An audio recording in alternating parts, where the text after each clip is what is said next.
Hi friends, আমি প্রিয়া। আজ বানাবো আলু বেগুন দিয়ে ইলিশ মাছের পাতলা ঝোল। এখানে হলুদ লবণ দিয়ে ভালোভাবে মাছগুলো মেখে নিয়েছি। কড়াই দিয়ে দিলাম সর্ষের তেল। তেলটা ভালোভাবে গরম করে নিতে হবে, না হলে মাছগুলো লেগে যেতে পারে। মাছ বেশি ভাজবো না, আলু বেগুনের ঝোলের মাছ বেশি ভাজলে কিন্তু স্বাদটা নষ্ট হয়ে যাবে। মাছ ভাজা হয়ে গেছে, এবার একটি প্লেটে তুলে নিলাম।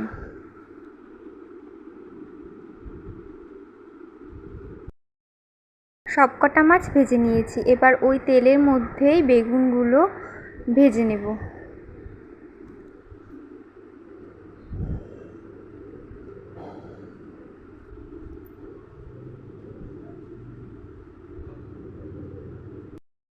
দিয়ে দিলাম লবণ,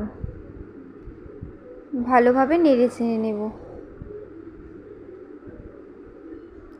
ভাজা হয়ে গেছে, এবার নামিয়ে নিলাম। এবার ওই কড়াইয়ের মধ্যেই আরও একটু তেল দিয়ে দিলাম কালো জিরে ফোড়ন। জিরেটা ভালোভাবে চলে এলে আলুটা দিয়ে দিলাম।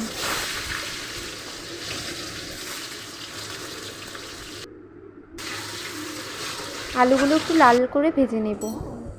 ভাজা হয়ে গেছে, এবার একটু পেস্ট দিয়ে দিলাম। এখানে আছে জিরে, লঙ্কা বাটা, হলুদ, লবণ। ভালোভাবে নেড়ে চেড়ে নিলাম। সামান্য কাশ্মীরি লঙ্কা দিলাম কালারের জন্য।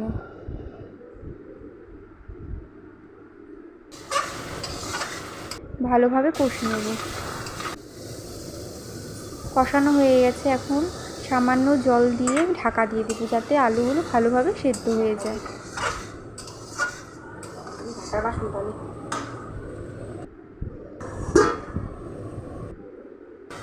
ঢাকনা উঠিয়ে দেখবো আলু সেদ্ধ হয়েছে কিনা।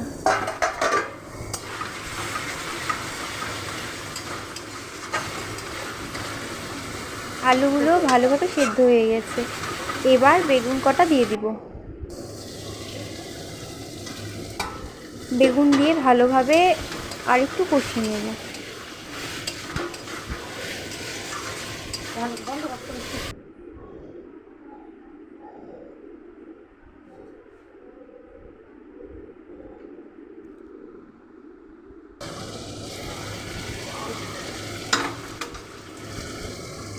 এবার জল দিয়ে দেব।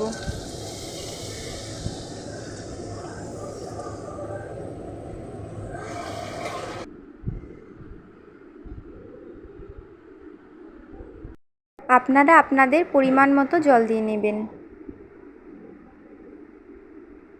এবার ভালোভাবে ঝোলটা জাল করে নেব। ভালোভাবে ঝোল ফুটে গেছে, এবার মাছগুলো দিয়ে 2-3 মিনিট ভালোভাবে ফুটিয়ে নেব।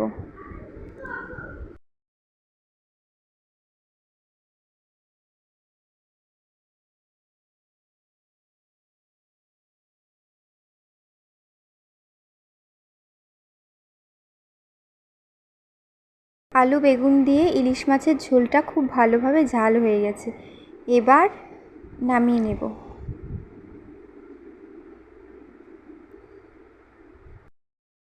গরম ধোয়া ওঠা ভাতের সাথে পরিবেশন করার জন্য একদম রেডি এই আলু বেগুন দিয়ে ইলিশ মাছের পাতলা ঝোল। ভিডিওটি যদি ভালো লেগে থাকে অবশ্যই লাইক, কমেন্ট, শেয়ার করে দেবেন।